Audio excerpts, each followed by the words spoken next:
Nosotros, ¿cómo podemos llegar al diagnóstico de artrosis? ¿Ya? Por eso es de vital importancia que todos ustedes tengan un médico de cabecera, porque en una consulta, por ejemplo, de emergencias, porque le duele un poco la articulación, no se va a poder llegar a conocer de forma íntegra a un paciente. Es importante tomarnos el tiempo necesario, por lo menos media hora, 45 minutos por paciente nuevo, para poder ver primero todos los antecedentes que tenga el paciente, desde caídas, de enfermedades, si tiene diabetes, si tiene hipertensión, si su familia tenía también artrosis, si tiene algún defecto en la espalda. Algunos pacientes vienen a consulta y no sabían que tenían escoliosis.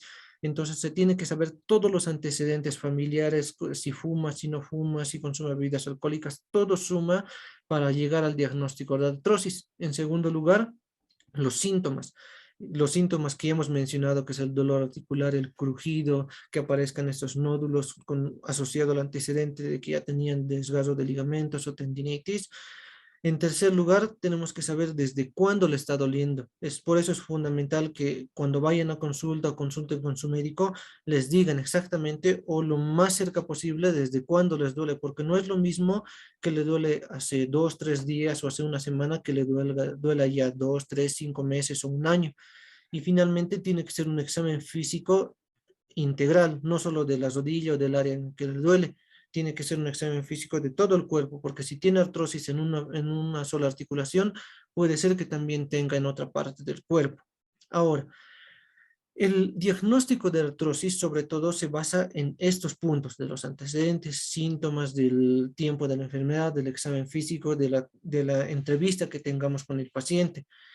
El estudio de exámenes de sangre y los rayos X van a ser específicamente solo para ciertos pacientes. Por ejemplo, cuando la articulación a la revisión no solo tenga artrosis, sino tenga datos de que esté inflamada o infectada. ¿Y cómo podemos saber eso? Cuando la articulación está muy caliente o se pone muy roja o está mucho más hinchada o solo al tocarla hay demasiado dolor. Entonces ya ahí sí es necesario pedir rayos X, hasta ecografías y ahí tal vez incluso hay que pinchar para ver cómo está el líquido. En esos casos sí es necesario pedir rayos X. Ahora, ¿cuándo más deberíamos pedir exámenes de sangre de rayos X? Cuando, cuando nosotros al revisar el examen físico veamos de que no parece que sea solamente artrosis, que puede ser otra enfermedad más, incluso a veces puede ser hasta gota, por ejemplo, ¿ya?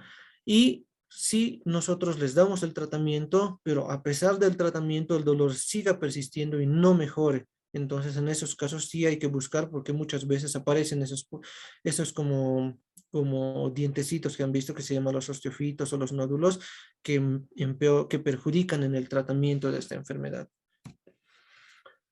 Ahora, para el tratamiento. En el tratamiento existen dos medidas unas son medidas farmacológicas y las medidas no farmacológicas. Como todo paciente, a todo paciente se le debe empezar el tratamiento no farmacológico. Y si han entendido bien la charla, va a ser muy fácil de llegar al tratamiento farmacológico y no farmacológico, porque es netamente solo utilizar la lógica. Entonces, si nosotros hemos visto de que el aumento de peso, la sobrecarga de peso es un factor muy importante para la artrosis, entonces, ¿qué tenemos que hacer? Tenemos que evitar la sobrecarga de la articulación, empezando, si es que nosotros tenemos sobrepeso o obesidad, disminuyendo el peso y la obesidad. En segundo lugar, hemos visto que no solo corresponde la articulación con qué es el hueso y el cartílago, sino también está asociado los tendones, los ligamentos, el músculo.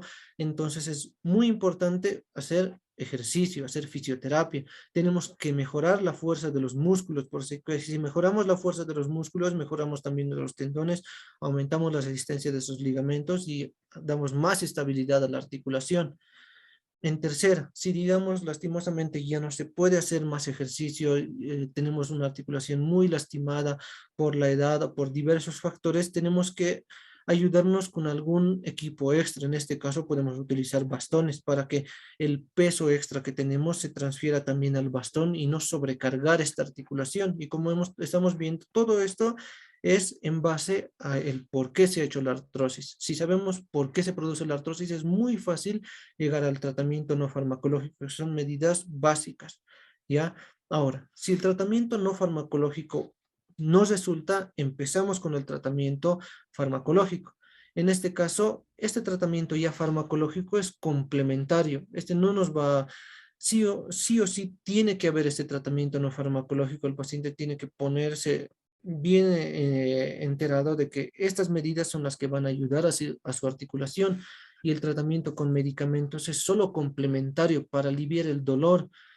Entonces, en primer lugar, se utilizan los analgésicos en gel, como han debido escuchar el diclofenaco gel y demás geles que se colocan en la articulación que le duele para que podamos disminuir el dolor. Ahora, si los analgésicos en gel no sirven, en segundo lugar, se puede empezar a tomar los medicamentos, pero aquí hay que tener mucho cuidado con la automedicación. Como le decía, un paciente que tenga más de 50 o 60 años generalmente ya está con su gastritis, muchas veces tienen hipertensión, tienen sobrepeso, toman otros medicamentos y hay que ver muy bien sobre todo la interacción que tengan estos medicamentos con los otros medicamentos que toma. Por eso es de vital importancia no automedicarse.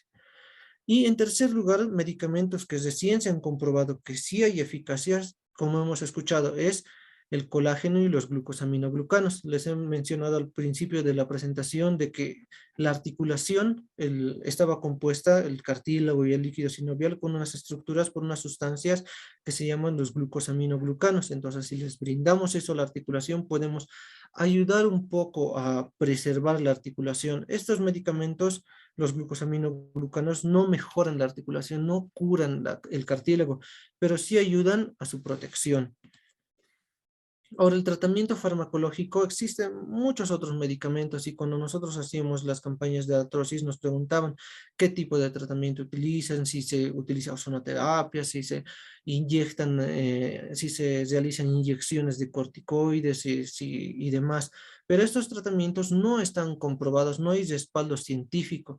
Nosotros nos basamos en artículos a nivel internacional que ya están comprobados con más de 100.000, 200.000 personas que se ha podido ver para comprobar los medicamentos. En cambio, estos medicamentos, por ejemplo, el ácido hialurónico, las inyecciones intraarticulares, la ozonoterapia, diferentes insaponificables, no son medicamentos comprobados. De que existen a pacientes que les ha ayudado, sí, pero no está al 100% comprobado de que ayude en la artrosis. Los otros medicamentos que les he mencionado sí están comprobados de que ayudan, pero estos no están comprobados, no hay evidencia científica que pueda ayudar para respaldar estos tratamientos. Y finalmente tienen que tener mucha precaución. Como les digo, y que les recomiendo siempre la no automedicación, porque los medicamentos analgésicos uno piensa, me duele la articulación, me voy a la farmacia y el farmacéutico me dice, sí, tome este ibuprofeno, este naproxeno, tome estos medicamentos, le dan hasta corticoides, prednisona y demás, y obviamente les baja el dolor, pero el farmacéutico, su amigo, su vecino, no están viendo las consecuencias que puede ser al automedicarse. En este caso, las primeras consecuencias es la gastritis. Si uno consume ibuprofeno, naproxeno, diclofenaco, puede llegar a tener gastritis primero, porque daña la mucosa gástrica.